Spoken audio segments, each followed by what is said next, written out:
Police वालों को एक ट्रॉली बैग मिलती है और बैग के अंदर लाश मिलती है। लाश को दो हिस्सों में काटा गया था। अब पुलिस के लिए ये एक बहुत बड़ी चुनौती वाली बात थी कि आखिरकार ये है कौन। तभी पुलिस की नज़र इस ट्रॉली के बैग पर एक बार कोड पर पड़ती है। बारकोड देखकर एक आईपीएस ऑफिसर ने सहज ही अंदाजा लगा लिया कि इस तरीके का जो बारकोड होता है, जब कोई हवाई जहाज से सफर करता है तो सफर करने के दौरान इस बैग की पहचान करने के लिए ये लगाया जाता है कि आखिरकार ये बैग किसका है, ताकि ये बैग कहीं खो ना जाए। अब उस बारकोड को भेजा जाता है चौधरी चरण सिंह अंतर्राष्ट्रीय हवाई अड्डे पे, जो कि लखनऊ में है। अब एयरपोर्ट पे जैसे ही उस बारकोड को स्कैन किया जाता है, स्कैन करने के बाद अब उस बैग के मालिक का नाम, पता, उम्र, उसकी डेट ऑफ बर्थ, कहाँ का वो रहने वाला है, उसके गांव का पिन कोड क्या है, ये सब जानकारी आखिरकार पुलिस को मिल जाती है।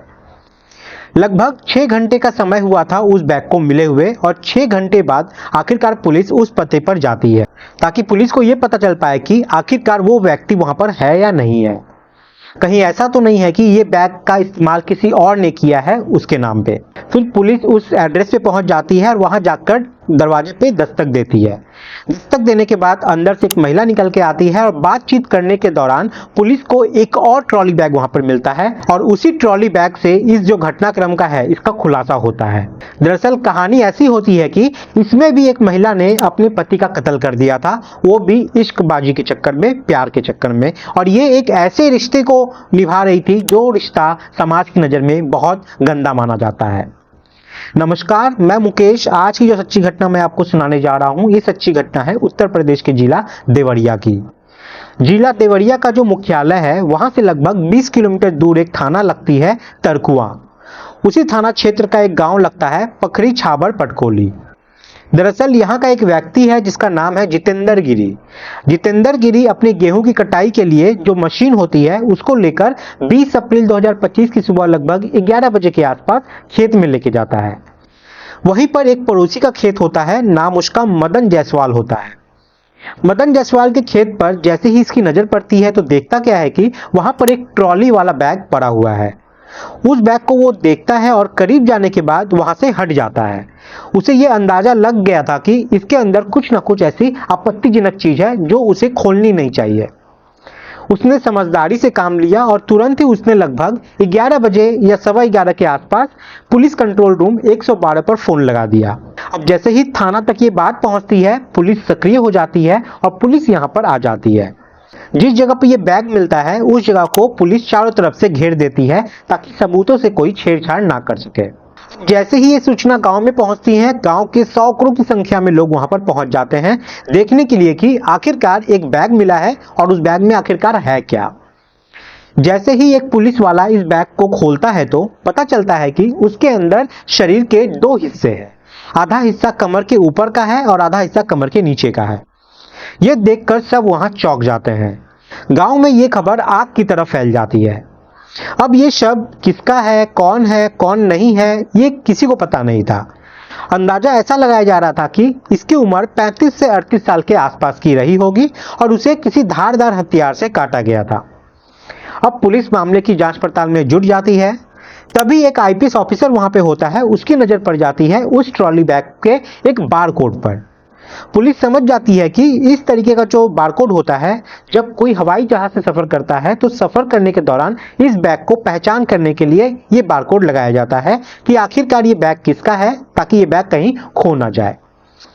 आखिरकार पुलिस अधिकारी ने अंतर्राष्ट्रीय हवाई अड्डे लखनऊ के अंदर से भेजा उस बारकोड को और कहते हुए कि इसे स्कैन करके बताइए कि ये बैग किसका है।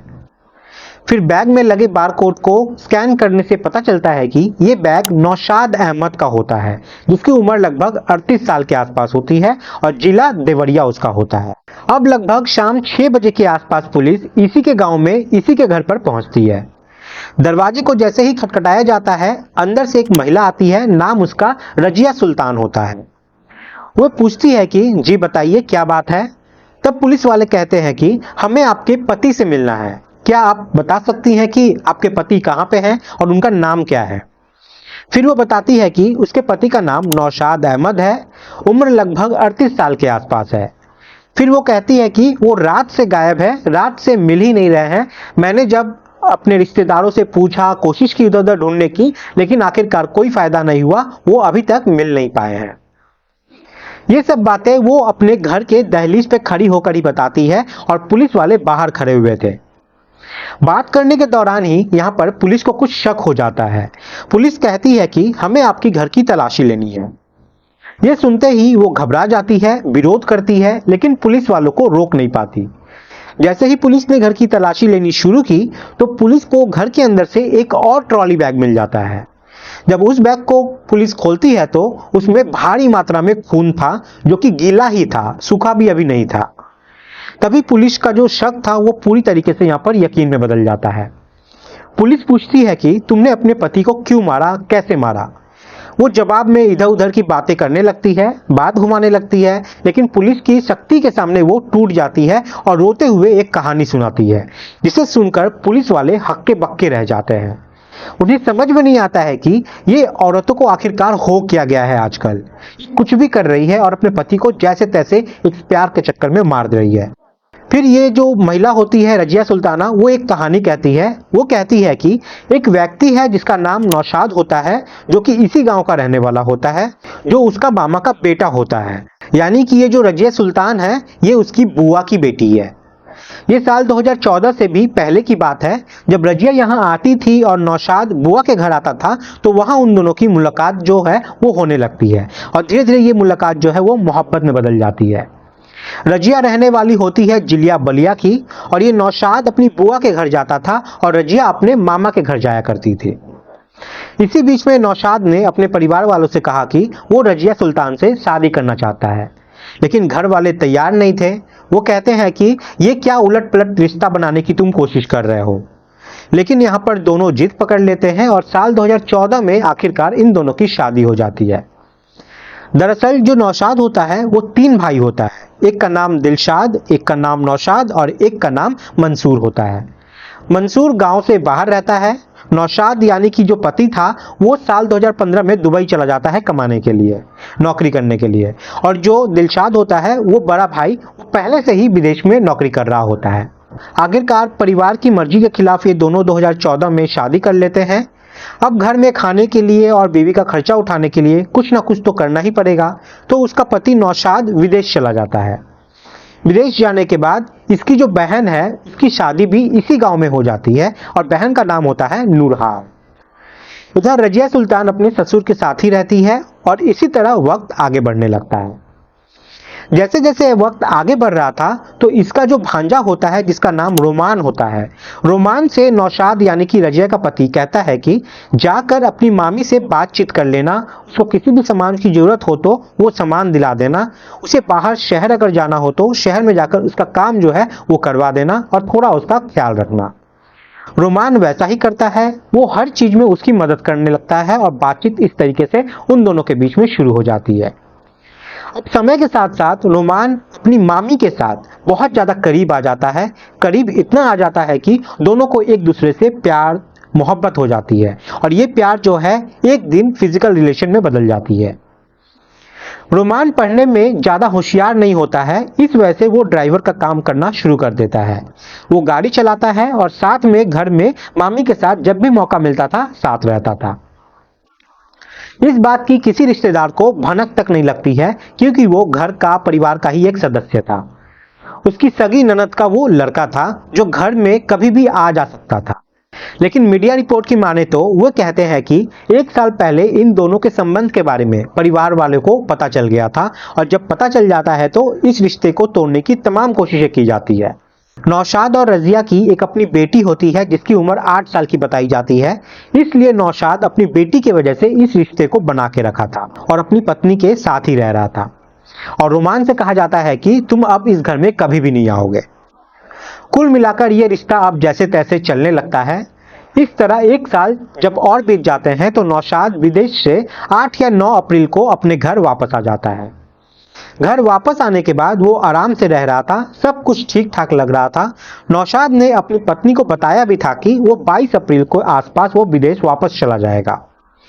अब ये सुनने के बाद रजिया और रोमान ने मिलकर एक खतरनाक प्लानिंग की और वो प्लानिंग थी नौशाद को हमेशा हमेशा के लिए रास्ते से हटाने की।